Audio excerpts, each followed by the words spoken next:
काय तुम्हाला श्रीमंत व्हायचं आहे, काय तुमच्या खात्यावरती शिल्लक कमी राहत आहे, तुमच्याकडे कमाई कमी आहे, खर्च जास्त आहेत आणि तुम्हाला कळत नाही आहे की कशा पद्धतीने मी पुढच्या आयुष्यामध्ये फायनान्शियली स्टेबिलिटी मिळवावी. तर मित्रांनो, हा व्हिडिओ फक्त तुमच्यासाठी आहे.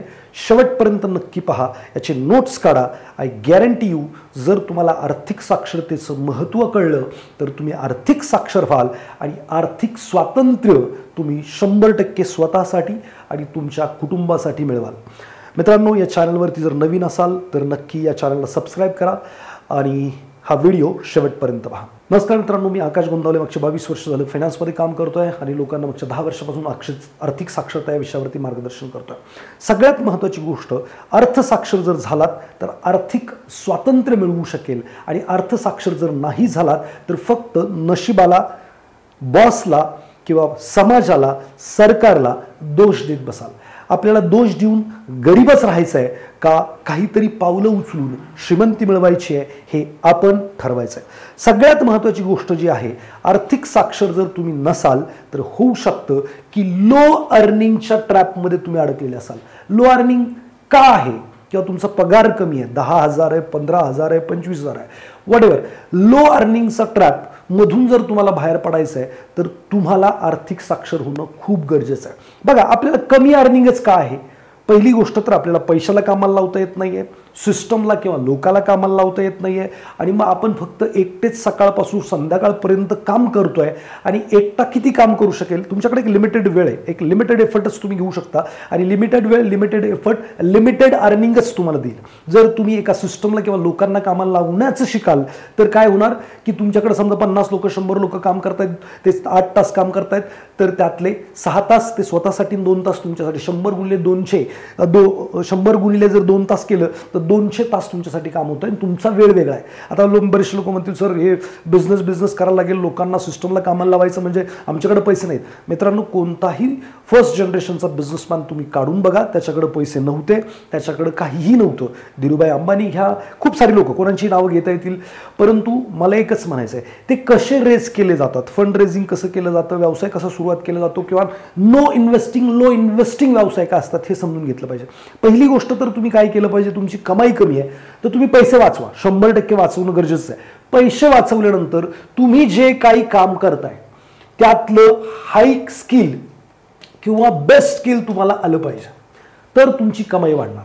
मित्रांनो, गुंतवणूक लो स्किलवाल्यांनी करून काहीच फायदा होणार नाही आणि जर गुंतवणूक करायची तर ती इकडे झाली पाहिजे. बघा, माझ्याकडे एक टेलिकॉलर आहे, समजा तिला 15,000 रुपये पगार आहे आणि तिने 100 लीड दिल्या तर 10 लीड ती कन्वर्ट करते आणि जर तिने शिकली आणि चांगलं लीड कन्व्हर्जन जर शिकली, म्हणजे तिला जर 100 लीड दिलं, 50 जर ती लीड क्लोज करायला लागली तर तिचा पगार जागेवरती 50,000, 60,000 होऊ शकतो, कारण ती तिच्या कामामध्ये स्किल गेन करते.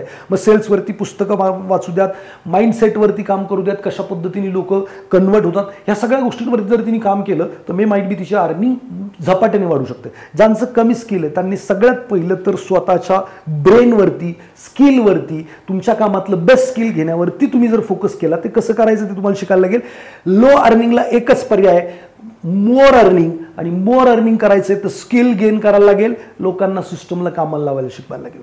दुसरं, तुम्हाला फायदा काय होणार, जर तुम्ही आर्थिक साक्षर झालात तर तुमचे पैसेच वाचत नाहीत. का वाचत नाहीत? काय करावं कमवलेल्या पैशाचे लोकांना कळत नाही. पैशाने फक्त 2 गोष्टी विकत येतात, एक तर मनी डिप्रिशिएटिंग एक्सपेन्स जनरेटिंग किंवा मनी ॲप्रिशिएटिंग इन्कम जनरेटिंग. म्हणजे वस्तू किंवा सेवा घेतल्यानंतर तिची किंमत वाढत जाते, त्यातनं कमाई सुरू होते, किंवा वस्तू किंवा सेवा घेतल्यानंतर तिची किंमत कमी होते किंवा खर्च वाढतो. समजा पगार झाला, आपण काय विकत घेतो, टीव्ही घेतो, फ्रीज घेतो, जे काय घेतो, टीव्ही घेतला विकत, 1 लाखाचा टीव्ही घेतला, पुढच्या महिन्यात विकायला काढला तर 80,000ला विकेल, म्हणजे मनी डिप्रिशिएटिंग. किंवा कार विकत घेतली, 10 लाखाची कार घेतली, पुढच्या वर्षी विकायला काढली तर 8 लाखाला विकेल, मनी डिप्रिशिएटिंग. 10 लाखाची कार घेतल्यानंतर 10,000 महिन्याचा खर्च पण वाढला, म्हणजे कार ही मनी डिप्रिशिएटिंग एक्सपेन्स जनरेटिंग आहे. मी म्हणत नाही की ह्या गोष्टी घ्यायच्या नसतात, घ्यायच्या असतात, पण त्या कधी घ्यायच्या असतात, कशा घ्यायच्या असतात हे शिकलं पाहिजे. आणि ही आर्थिक साक्षरता तुम्हाला हे शिकवू शकते. त्यामुळे आर्थिक साक्षर होणं खूप गरजेचं आहे. नो सेव्हिंग काय, कारण आपण मनी डिप्रिशिएटिंग आणि एक्सपेन्स जनरेटिंग मॅक्सिमम गोष्टी घेतो. आपल्याला माहीतच नाही मनी ॲप्रिशिएटिंग गोष्टी कोणत्या आहेत, इन्कम जनरेटिंग गोष्टी कोणत्या आहेत, कशा त्या अक्युमुलेट केल्या पाहिजेत. जर तुम्ही ह्या गोष्टी अक्युमुलेट केल्या तर तुमचं जे लो अर्निंगचा प्रॉब्लेम आहे ना तो सुटून जाईल, कारण तुम्ही एका उत्पन्न स्रोतवरती अवलंबून न राहता दुसरे स्रोत तुम्ही बनवाल उत्पन्नाचे. सो नो सेव्हिंगचा पर्याय काय आहे की आर्थिक साक्षर झालात तर तुम्हाला मनी अप्रिशिएटिंग आणि इन्कम जनरेटिंग सेवा किंवा गोष्टी कशा कन्झ्युम करायच्या किंवा ॲक्वायर करायच्या हे समजेल आणि तुमचं उत्पन्न वाढायला मदत पडेल. त्यामुळे मोठी सेव्हिंग तुमची होऊ शकते.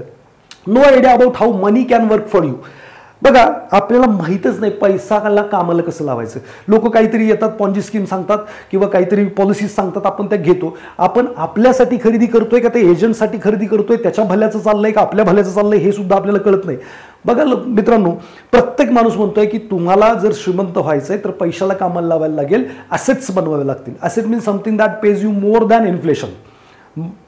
संपत्ती म्हणजे काय तर अशी गोष्ट जी तुमच्या खिशात पैसे घालते, नुसते खिशात पैसे घालत नाही तर महागाई अधिक पैसे घालते, तीच गोष्ट असेट आहे. आणि मग ती जर बनवायची आहे तर तुम्हाला अर्थसाक्षर होण्याशिवाय पर्याय नाही आहे. आणि अर्थसाक्षर न होता तुम्ही नुसतंच पळताय. तुम्हाला पोचायचंय छत्रपती संभाजीनगरला आणि तुम्ही पळताय नाशिकच्या दिशेने. मला सांगा, नाशिकच्या दिशेने कितीही पळालात तरी छत्रपती संभाजीनगर कधीही येणार नाही. आणि तुम्हाला ते कसं, तो रोडमॅप आहे ते तुम्हाला माहितीच करून घ्यायला लागेल. आणि तो माहिती करण्याचा पर्याय म्हणजे आर्थिक साक्षरता. मी त्याचे बेनिफिट सांगतो तुम्हाला. बघा मित्रांनो, तुम्हाला आर्थिक साक्षर झाल्यानंतर पैसा तुमच्यासाठी कसं काम करेल, मनी कॅन वर्क फॉर यू, ही गोष्ट समजणार आहे. मग कोणताही वेळ वायाला न घालवणं, पैशासाठी काम करायला आपण शिकतोय, नको तेवढे कोर्सेस करतोय, नको तेवढे क्लासेस लावतोय, नको ते स्किल एक्वायर करतोय, पण स्वतःला या मशीनला कामाला लावूनच पैसे कमवण्याचे मार्ग सामान्य लोक शोधत आहेत. मग ते त्याच्यामध्येच अडकलेले आहेत. वेळ आणि एफर्ट द्यायचा आहे, स्किल लावायचं आहे, काम नाही केलं तर पैसे नाही मिळणार, अशा परिस्थिती. पण जर पैशाला कामाला लावायला शिकले, वाचवायला शिकले, वाढवायला शिकले तर मात्र तुम्हाला आर्थिक स्वातंत्र्य किंवा जे फायनान्शियल स्टेबिलिटी ते आल्याशिवाय राहणार. लोन आहे का? लोन आहे कारण विदाऊट लोन वस्तू कशा एक्वायर करायच्या असतात, घ्यायच्या असतात हे माहीतच नाही. आपल्याला कोणतीही गोष्ट घ्यायची म्हटलं तर आपलं समाजाने, आपल्या पूर्वजांनी असंच प्रोग्राम केलं, मोठी गोष्ट जर घ्यायची तर कर्ज काढल्याशिवाय घर गाडी होऊच शकत नाही आणि आपण तेच करत बसलोय. मित्रांनो, जर तुम्ही आर्थिक साक्षर झालात तर लोन तुमच्यावरती असेल तर लोनमधून बाहेर कसं पडायचं, काय गोष्टी केल्या म्हणजे तुम्ही लोन फ्री आयुष्य जगू शकता किंवा लोन न घेता सुद्धा प्रत्येक स्वप्न तुम्ही कसं पूर्ण करू शकता, हे आर्थिक साक्षरता तुम्हाला शिकवते. इन्फ्लेशन, महागाईमुळे अर्थातच पैशाची क्रयशक्ती, पर्चेसिंग पॉवर कमी होते. म्हणजे तुम्ही जर पैसे वाचवून ठेवत असाल, बँकेत ठेवत असाल, लाईफ इन्शुरन्सला इन्व्हेस्टमेंट म्हणून टाकत असाल, महागाई जर 10% वाढते आणि तुमचे पैसे जर 4-5% ग्रो करतायत तर इन दिस सर्कमस्टन्सेस त्याची जी क्रयशक्ती ती कमी होणार आहे. साधं सिंपल, समजा तुम्ही एखादी गोष्ट 10,000 रुपयाची आहे आणि ती 10% महाग होते, तर पहिल्या वर्षी ती पुढच्या वर्षी घ्यायला गेलात तर पुढच्या वर्षी 11,000 मिळेल, त्याच्या पुढच्या वर्षी 12,100 रुपयाला मिळेल, असं ती महागाई वाढते. आणि तुमचे पैसे 5% जर वाढत असेल तर 10,000चे 10,500 होत आहे, तर 11,000ला वस्तू मिळते, तर 500 रुपयाची जी क्रयशक्ती ती कमी होत्या.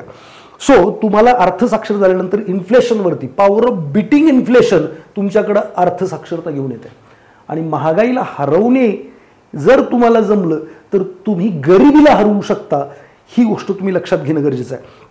मोठा खर्च आहे. मोठा खर्चच काय? कारण आपण समाजाला दाखवण्यासाठी घर एक्वायर करतोय, गाडी एक्वायर करतोय. यार मी पण आहे, माझं पण कौतुक करा तुम्ही, मी पण मोठा व्हायला लागलोय. पण लोकांना मोठं दाखवण्यासाठी आयुष्यभराची कर्ज डोक्यावर घेऊन बसतो, खर्च वाढवतो किंवा लाईफस्टाईल एक्सपेन्सेस. म्हणजे आयफोन घेतला, आता एकदा का आयफोन घेतला 1,00,000 रुपयाचा, पुढच्या वेळेला त्याची पुढची व्हरायटी घ्यायला लागते. तुम्ही त्याच्या खाली 20,000चा फोन नाही वापरू शकत, कारण तुम्ही एक स्टँडर्ड लेवल झाली की त्याच्या पुढचीच विचार करू शकता, त्याच्या खालचा विचार नाही करू शकत. मग काय होतं, याच्यामुळे खर्च मोठ्या प्रमाणावर वाढतात. आणि मग आपण समजत नाही की एवढी सगळी मेहनत करतोय, ओव्हरटाईम करतोय, पार्ट टाईम करतोय, नको तेवढी कष्ट करतोय, तरी सुद्धा घरातलं जे काही पैशाचा प्रॉब्लेम आहे तो काही सुटत नाही, अकाउंटचा बॅलन्स काय वाढत नाही. सो अर्थसाक्षर जर तुम्ही झालात तर मोठा जो काही तुमचा खर्च आहे त्याच्यावरनं लो एक्सपेन्सेस किंवा अर्निंग एवढं वाढेल की ते खर्च त्याच्यासमोर काहीच नसतील, अशी परिस्थिती तुम्ही निर्माण करू शकाल. याच्यासाठी तुम्ही अर्थसाक्षर झालंच पाहिजे. आणि मी माझ्या चॅनलच्या माध्यमातून तो प्रयत्न करत असतो. त्याचबरोबर माझे जे काही कोर्सेस आहेत त्याच्या माध्यमातूनही मी प्रयत्न करत असतो की लोकांनी आर्थिक साक्षर झालं पाहिजे. आणि आर्थिक साक्षर झालात की मग आर्थिक इन्स्ट्रुमेंट, म्हणजे मग म्युच्युअल फंड असेल, शेअर मार्केट असेल, रिअल इस्टेट असेल, बॉन्ड डिबेंचर असेल, कमॉडिटीज असेल, म्हणजे बरेचसे सारे आर्थिक इन्स्ट्रुमेंट, आर्थिक हत्यार आहे ज्याचा वापर करून तुम्ही फास्ट वेगाने पुढे जाऊ शकता. पण बेसिक फाउंडेशनच जर क्लिअर नसेल तर मात्र खूप सारे प्रॉब्लेम्स तुम्हाला फेस करावे लागत आहेत आणि हे प्रॉब्लेममधनं बाहेर पडायला तुम्हाला परत परत या व्हिडिओमध्ये ऐकायला मिळतं अर्थसाक्षर व्हा. अर्थसाक्षर कुठं व्हायचंय, काय व्हायचंय, तर खाली दिलेत नंबर, त्याच्यावरती फोन करा, प्रयत्न करा, ट्राय करा. बघा, ट्राय न करता गरीबच राहणार आहे आणि ट्राय करून समजा नाहीच सफलता आली तर गरीबच राहणार आहे. म्हणजे जी गोष्ट नाहीये ती नसणार आहे. पण जर तुम्ही ट्राय केलं आणि जर ते तुम्हाला मिळालं तर मला वाटतं की तुमचं आयुष्य खूप सुंदर झाल्याशिवाय राहणार आहे. नो इन्व्हेस्टिंग प्रोडक्ट नॉलेज, पैसे कुठं गुंतवायचे माहीतच नाही. मग कोणीतरी अजाणता माणूस, मी हमेशा म्हणतो की तुम्ही अशा लोकांकडनं फायनान्शियल प्रोडक्ट विकत घेता ज्याचं फायनान्शियल एज्युकेशन बॅकग्राऊंड काहीच नाही आहे, त्याची कोणती डिग्री अशी ज्याच्याकडनं तुम्ही प्रोडक्ट विकत घेता. कोणीतरी इन्शुरन्स एजंट IRDची एक्झाम पास केली तो त्याच्याच कंपनीचे प्रोडक्ट सांगत असतो, त्याला दुनियातले काहीच प्रोडक्ट माहीत नसतात. मग असं जर तुम्ही करत राहिले तर कसं चालणार. सो प्लीज ही गोष्ट खूप महत्त्वाची आहे की तुमच्याकडं इन्व्हेस्टिंग प्रोडक्टचं नॉलेज पाहिजे. आणि अर्थसाक्षर तुम्ही झालात तर जे काही इंटेलिजंट फायनान्शियल डिसिजन्स असतात, म्हणजे कधी तुम्ही रिअल इस्टेटचा वापर केला पाहिजे, कधी तुम्ही गोल्डचा वापर केला पाहिजे, कधी तुम्ही इक्विटी मार्केटचा वापर केला पाहिजे, कोणत्या प्रकारच्या म्युच्युअल फंडमध्ये तुम्ही कधी इन्व्हेस्टेड असलं पाहिजे, याच्यासाठी सुद्धा आर्थिक साक्षरता खूप महत्त्वाचा विषय आहे. आता आर्थिक साक्षर होणं म्हणजे बुवा अर्धा 10-15 मिनिटाचा व्हिडिओ बघितला आणि कुठंतरी अर्थसाक्षर झाला असं नाही होणार. पण ह्या जर सगळ्या समस्यांची उत्तरं तुम्हाला जर मिळाली तर मात्र तुमचं आयुष्य बदलल्याशिवाय राहणार नाही याची मला खात्री आहे. So no investing product knowledge, जर तुम्ही अर्थसाक्षर झालात तर तुमच्याकडे इन्व्हेस्टिंग प्रोडक्ट नॉलेज असेल की कशात तुम्ही कधी गुंतवणूक केली पाहिजे, का केली पाहिजे, आणि हे जर कधी आणि काचं उत्तर कळालं तर तुम्ही योग्य वेळेला योग्य ठिकाणी असाल. योग्य वेळेला योग्य ठिकाणी असणारा माणूस योग्य अर्निंग किंवा रिटर्न्स बनवतो असं माझं मत आहे. नो प्लॅनिंग, पहिलं तर काय करायचं गोलच नीच राहत नाही. आता जायचं कुठे हे माहीत नसेल तर प्लॅन कशाचं ढेकळाचं करणार. म्हणजे बरेचसे लोक मला फोन करतात किंवा आमच्या टीमला फोन करतात की सर SIP करायची. विचारलं का करायचे, तर आडीनडीला कामाला येईल किंवा भविष्यात काहीतरी अडचण आली, प्रॉब्लेम आला तर त्यासाठी कामाला येईल असं उत्तर मिळतं. मित्रांनो, आडीनडी हा काही गोल असू शकतो, प्रॉब्लेम हा काही टार्गेट आहे. प्रॉब्लेमसाठी जगता का तुम्ही? काहीतरी असं स्पेसिफिक गोल सांगा ना, त्याच्यासाठी प्लॅनिंग असतं. प्लॅनिंग आडीनडीसाठी नाही करू शकत तुम्ही. आणि जर तुमच्या आडीनडी नाही आली तर कोणाच तरी येते आणि मध्ये पैसे तिकडे जातात. बघा, स्पेसिफिक फायनान्शियल गोल असणं आणि त्यासाठी प्लॅन असणं खूप गरजेचं आहे. जर फायनान्शियल स्टॅबिलिटी मिळवायची आहे आणि कोणीतरी काहीतरी घेतलं, कोणीतरी कुठेतरी फिरायला गेलं, त्याच्या बरोबरी करण्यासाठी आपण ते करत बसलो तर मला नाही वाटत की तुम्ही फायनान्शियली स्टॅबिलिटी मिळवू शकता. तर फायनान्शियल प्लॅनिंग खूप खूप महत्त्वाचं आहे. निर्धारित निश्चित असे गोल करा. मुलांचं शिक्षण असेल, म्हातारपण असेल, गाडी घ्यायची असेल, बंगला बांधायचा असेल, वॉट एव्हर तुम्हाला जे काही गोल अचीव करायचं तुमच्या जीवनात तुम्हाला वाटतं की असलं पाहिजे, त्यासाठी तुम्ही सायंटिफिक वेनी प्लॅन केलं पाहिजे. आणि आर्थिक साक्षर जर तुम्ही झालात तर नो प्लॅनिंगवरून तुम्ही फायनान्शियल प्लॅनिंगवरती शिफ्ट होता.